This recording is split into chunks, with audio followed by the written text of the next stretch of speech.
महात्मा सावित्रीबाई फुलेच माझे त्रिवारवंदन. आदरणीय व्यासपीठ गुरुजन वर्ग आणि माझ्या बालमित्र आणि इथे उपस्थित तमाम नागरिकांना मराठवाडा मुक्ती संग्राम दिनाच्या कोटी कोटी शुभेच्छा. मला माझ्या मराठवाड्याचा खूप अभिमान आहे, त्यामुळे मी भरभरून मराठवाड्यावर बोलतो. हे ऐकून मला माझा मुंबईचा मित्र म्हणाला, "गोरे, असं काय आहे रे तुझ्या मराठवाड्यात?"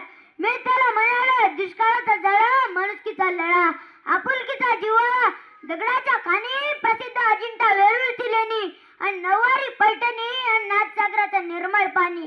नंतर म्हणाला, "बरं काय काय पिकतात रे तुझ्या मराठवाड्यात?" मी त्याला म्हणाले, "शाळू जुंधळा मोती आणि पांढऱ्या सोन्याच्या वाती, गावरान उसाचा गोडवा, हुलगा मटकी बळवा." नंतर म्हणाला, "बरं माणसं कशी आहेत तुझ्या मराठवाड्यातील?" मी त्याला म्हणालो, "कणखर, कळकट, दिसायला साधी वळी, चंदनाचा टिळा बाळी, गळ्यात तुळशीच्या माळा आणि बाबतीत तल्लीम राह सदा सर्व काळा." नंतर म्हणाला, "बरं आणखी काय काय आहे तुझ्या मराठवाड्यात?" मी त्याला म्हणालो, "आद्य कवी मुकुंद राजाचं कुळ, छत्रपती शिवरायांचं मूळ, संत नामदेव एकनाथांची वाणी, तीर्थयात्रेच्या ठाणी आणि 3 ज्योतिर्लिंगांना गोदा काठीचं पाणी, गोदा काठीचं पाणी." एवढी स्तुती ऐकून त्याला मराठवाडा बघण्याची इच्छा झाली.